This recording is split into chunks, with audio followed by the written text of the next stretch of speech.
Discouragement is one heck of a thing, and it is a thief of joy. So if you haven't seen my last video, go check it out where I talk about being called by God and still having to wait, just like David did. But I want to talk about discouragement in this video. So I'm in a season right now where I am waiting for God's promises to come to fruition, okay? And along the lines of, how I thought it would pan out, I'm just in a season where I am so discouraged. Nothing seems to really be working out. And it feels as though I keep wondering, is this really what God told me to do? Should I do something else? Even though He's been so clear, like He's given me such specific signs, I feel doubt. And now I feel a lot of discouragement because there's a certain timeline I had set, and it seems like I'm reaching December and many of the goals I have set have not yet come into place, okay? And I can't see them happening with my human perspective and my human limited vision and mind. So I remember reading the story back in the day. This was this little book I had bought, and it had some Christian encouragement stories in it. And I remember a story where the devil and his angels were holding an auction. And they had many things on the auction, and they invited humans to come and buy these things. So they had different items, and there were words written on them. So one would say hatred, the other would say envy, the other said anger, etc., etc. And so humans were just walking around in the auction area, checking these things, checking the items and the prices, and saying, okay, we'll take this or we'll take that. And eventually they realized that there was one item that was kind of put on a pedestal. It was very elevated above the rest, and it had the highest price. It was almost, it was really expensive, It was priceless. So, then they checked and they were like, what is this thing? And they realized it was discouragement. And they thought it was really weird because they're like, you have anger over there, you have hatred over there, you have all these things like envy and jealousy over there. Why do you have discouragement on such a high pedestal? Why are you valuing it more than other things? So they're asking the devil. And he said, this is my tool. This is a tool I use to completely wipe out Christians. This is a tool that I get them to turn their eyes from God. This is a tool that I use to ensure that they're not going to listen to His voice, and that they're going to doubt everything, and that they're just not going to get into action and do other things. And once I get them into a place where they're really discouraged, I have control over them. I can't let them believe all the lies I tell them, everything.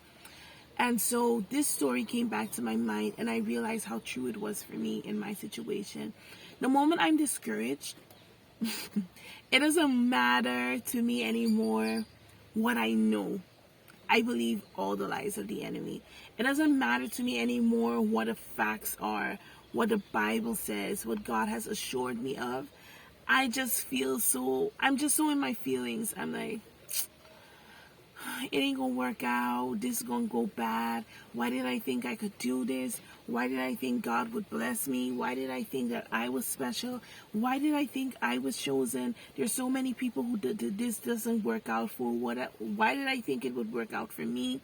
And the enemy will also send people, sometimes even people close by to you, to feed into that discouragement. And we have to also be watchful and mindful of that. Who we surround ourselves with when we're already feeling as though things are not working out. Don't go to your friend or your family member who's always negative, or who lacks faith, or who is also very easily discouraged just like you. Go to someone of faith, and the best person to go to, just go back to God. It's kind of hard because in that moment you might not feel as though you believe His word for you, but still go back to God, because you have to keep facts as facts, and that He's a good God, and He's a good Father, and He doesn't lie. And so you just have to go back to Him. As Christians, we often don't talk enough about how much discouragement affects our walk with God, and how much it affects, how we show up for God and even for ourselves or other people. When I'm discouraged, it's hard for me to come on here and encourage somebody else. And it's even harder for me to, reach out to people around me, even though I know, they might be going through a rough time. I'm just like, I'm going through a rough time as well. And so I don't really feel like talking to anybody. I don't feel like doing this and that, because I'm just so focused on my situation and how bad I'm feeling and how discouraged I am. And the more you focus on your discouragement, the more discouraged you get, and the more the enemy has a chance to convince you that it's really not going to get better, and that you're not actually going to succeed, and that whatever you're hoping and praying about will not come to pass. And I just remember somebody's commented in the last video that it looks like an aquarium, but I'm just parked somewhere where it's just a lot of grass, and the back window is a kind of, it's not really window. I don't know how to explain, some plastic fake thing, whatever. So, I don't know what I was saying. Regardless, the point of this video must be that if you're discouraged and you continue to focus on being discouraged, you'll be even more discouraged. That's why the song says, turn your eyes upon Jesus. Look full in his wonderful face, then the things of earth will grow strangely dim in the light of his glory and grace. O soul, are you weary and troubled? I don't remember the rest. But turn your eyes upon Jesus. When we're discouraged, it's usually because we have turned our eyes from Jesus. And whenever that happens, we start to sink, just like Peter. Peter couldn't walk on water. Whatever you're trying to do, you probably cannot do it. But you can do all things through Christ who strengthens you. Peter couldn't walk on water, but he could do it when Jesus told him to do it. There are certain things we couldn't do if it was just us doing it, but we can do it because God told us to do it, and whatever he calls you to, he will equip you for. So we have to stop being so discouraged and wondering if things will really work out, because it's not you who put the vision in your heart. It's not you who created this plan for your life. Before you were formed in your mother's womb, he knew you. He knows the plans he has for your life, plans to prosper you, not to harm you, plans to give you hope and a bright future. He knows what he wants you to do. So whatever he calls you to do, he already equipped you to do. And whatever he brings you to, he will bring you through. And so you must know that even though you're discouraged, it's just because you're not focused. You're not focused on him. I saw a video from Dodash, and she was talking about, I'm on a mission. You have to focus on your mission. And it's so true. You have to just stay focused. Many times, this is my personal experience. I'm not focused. I'm just focused on whatever is wrong. Like, my phone broke, and I'm now recording on something else. Something borrowed.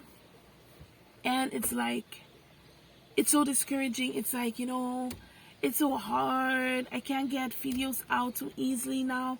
And you're just focused, but there's actually a solution. I'm now focusing on the fact that I was able to get my sister's phone and record these videos. And that's all that matters. You can continue. God actually made a way for me. He made sure I could still come on here and make these videos. So I have to stop making excuses. I have to stop feeling sorry for myself and throwing all these pity parties, and I have to actually look at myself and say, listen, Lisa, you can actually do what he told you to do. Go and do it. And so when we stop focusing on him and start focusing on our mess, we become messy.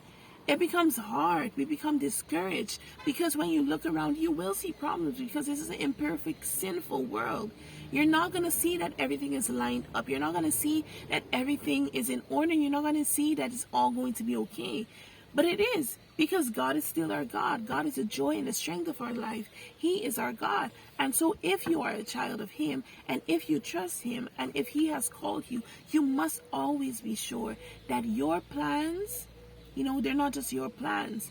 These plans should be in alignment with God. And so he will take care of anything that is his business. And just show up. Just show up. That's what I'm doing right now. I'm just showing up. It doesn't feel perfect. My videos sometimes don't feel good enough. I always wonder if this is something that people want to see. But right now, I'm just showing up. I had this plan to be this perfect YouTuber with the perfect backdrops. And I think there's certain videos where I still gotta have sit downs like that, where I really try to have a more structured team and have more structured, backdrops and, have the scriptures coming on the screen and having the topics, especially when I'm doing the temperance series, talking about this and that. Sometimes you might want to see certain things. So, yeah. But right now I'm just trying to show up. And I think that's good enough for now. So, I just want to let you know, if you're discouraged right now, whatever you're going through with God, trust Him. Pray. Trust Him. Pray and show up. Show up. If He has called you to it, He will bring you through it. You are not alone. Turn your eyes on Jesus. Peter only started to sink when he lost focus. Peter was not sinking once his eyes were on Jesus. Jesus was still there. Jesus didn't move. When Peter was sinking, Jesus was still there. It wasn't because God had left him. It wasn't because Jesus had moved. It wasn't because Jesus abandoned him. Jesus was still there. Peter was just sinking because Peter wasn't focused. It had nothing to do with God. It had nothing to do with God. And some of our messes have nothing to do with God. It's just because we're not focused. He's still there. All we have to do is look up, shift our focus, shift our attention, and focus back on what is really important, which is Him, why He called us, and what He has told us to do. Don't focus on your mess. It's going to get messier, likely. But focus on God, and He will work everything out. One thing I know, one thing I found, is God will work it out. Okay? Go do what He told you to do. It'll work out.